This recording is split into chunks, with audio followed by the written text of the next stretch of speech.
আসসালামু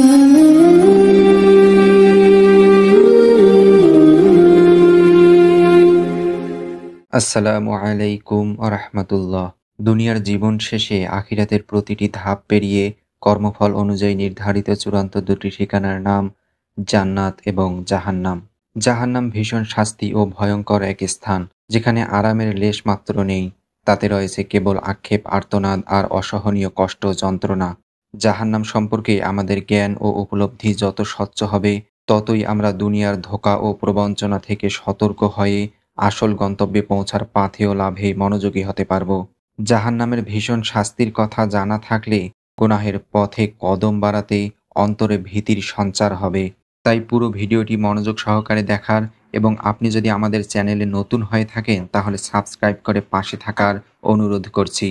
হযরত আব্দুল্লাহ বিন আমর ইবনুল আস রাদিয়াল্লাহু তাআলা আনহু থেকে বর্ণিত, তিনি বলেন, জাহান্নামের অধিবাসীরা দোজখের প্রধান প্রহরী মালিককে ক্রমাগত 40 বছর ডাকতে থাকবে, কিন্তু সে তাদের ডাকে সাড়া দেবে না। অতঃপর তাদেরকে বলা হবে, ইন্নাকুম মাকিসুন, তোমরা সেখানে চিরজীবন থাকবে।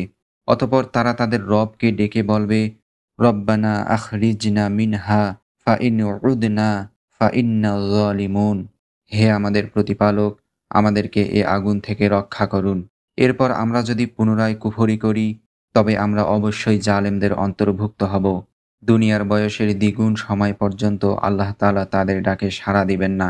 অতঃপর তাদেরকে আল্লাহ তাআলা রাগান্বিত হয়ে বলবেন, আখসাউ ফিহা ওয়ালা তুকাল্লিমুন, তোমরা হীন অবস্থায় এখানেই থাকো, আমার সাথে কথা বলো না। এরপর জাহান্নামবাসীরা আর কোনো শব্দও করবে না, বরং জাহান্নাম থেকে কেবল আর্তনাদ ও আত্মচিৎকার ভেসে আসবে। তাদের আওয়াজ হবে গাধার আওয়াজের মতো, যার শুরু হবে চিৎকার দিয়ে, শেষ হবে বীভৎস আর্তনাদে। হযরত কাতাদাহ রাহিমাহুল্লাহ বলেন, এই কঠিন আযাব থেকে তোমাদের বেঁচে থাকার কোনো কৌশল জানা আছে কি? নাকি এ আগুন সহ্য করার ক্ষমতা আছে? হে লোক সকল, নিশ্চয়ই আল্লাহর আনুগত্য করা এর থেকে অনেক সহজ, সুতরাং তোমরা তার আনুগত্য করো। জাহান্নামবাসীরা 1000 বছর আর্তনাদ ও মিনতি করতে থাকবে, কিন্তু তা তাদের কোনো কাজে আসবে না। তখন তারা পরস্পর বলাবলি করবে, দুনিয়াতে বিপদে ধৈর্য ধারণ করলে আমাদের মুক্তির ব্যবস্থা হতো। সুতরাং তারা 1000 বছর ধৈর্য ধারণ করবে, তবুও তাদের কোনো লাভ হবে না। তখন তারা বলবে, আমরা কাকুতি মিনতি করি কিংবা ধৈর্য ধরি, আমাদের জন্য উভয়ই অবস্থাই সমান, আমাদের কোনো মুক্তি নেই। অতঃপর তারা 1000 বছর পর্যন্ত আল্লাহ তাআলার নিকট পিপাসা ও আযাব দূর করার জন্য পানি বর্ষণের আবেদন জানাবে। এভাবে 1000 বছর কান্নাকাটি করার পর আল্লাহ তাআলা জিবরাইল আলাইহিসসালামকে বলবেন, তারা কি চায়? জিবরাইল আলাইহিসসালাম বলবেন, হে রব, আপনি আমার চেয়ে ভালো জানেন। তারা বৃষ্টি চায়।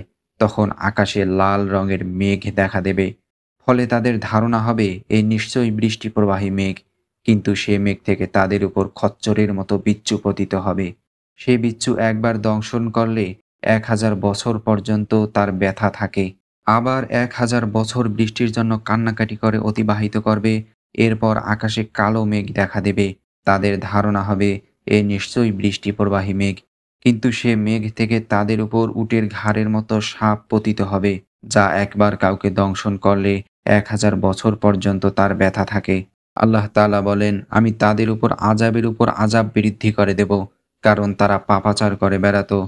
অর্থাৎ তাদের কুফরির কারণে ও আল্লাহর অবাধ্যতার কারণে তাদের উপর আযাব ক্রমাগত বৃদ্ধি পেতে থাকবে।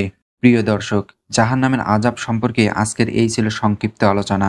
পরবর্তীতে জাহান্নামের আযাব সম্পর্কে ক্রমান্বয়ে আরও আলোচনা করা হবে ইনশাআল্লাহ। আসসালামু আলাইকুম ওয়া রাহমাতুল্লাহ।